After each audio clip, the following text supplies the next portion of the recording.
নাকি ইঞ্জিনিয়ারিং হবে না। এখানে যদি ইঞ্জিনিয়ারিং হয় তাহলে সমস্যা আছে, আমি ছাড়বো না কাউকে, ইঞ্জিনিয়ারিং হতে দিব না এখানে। এই জন্য আমি এখানে আসছি। ইঞ্জিনিয়ারিং চলবে না এই এলাকায়, আমি যতদিন আছি এখানে ইঞ্জিনিয়ারিং চলবে না ইনশাল্লাহ। দোয়া করবেন আমার জন্য। বাংলাদেশের সাথে আমেরিকার পর্যায়ে সবসময় ভালো ছিল, এমন কোনো খারাপ ইয়ে নাই। আপনার যত কিছুই মনে করেন শুনুন, বাংলাদেশের সাথে সম্পর্ক ভালো আছে, ভালো থাকবে। আপনারা অনেক অনেক কিছু অনেক কিছু শুনেন তো মিডিয়ায়, যাই কিছু শোনেন, বাংলাদেশের সব সম্পর্ক ভালো থাকবে এবং ভালো হবে। আমরা আসি কেন তাইলে? আমার মতন লোক যদি আমি ছেড়ে রাখতে পারি, আমাদের বাংলাদেশের সাথে সম্পর্ক কিভাবে খারাপ হবে?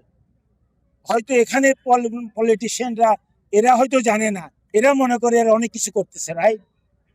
পলিটিশিয়ান আমেরিকার বড় বড় পলিটিশিয়ান আমাদের মতন লোককে জিজ্ঞেস করে, আমরা যা বলবো অনেক কিছু ওইভাবে চলে হয়। তো আমি তো দেশের খারাপ চাই না, বাংলাদেশের ভালো চাই। বাংলাদেশের সন্তান হিসেবে বাংলাদেশে যাতে ভালো হয় এটা আমি সবসময় চাই, আমি সবসময় চাবো, এখনো চাই, আগেও চেয়েছি, ভবিষ্যতে চাই।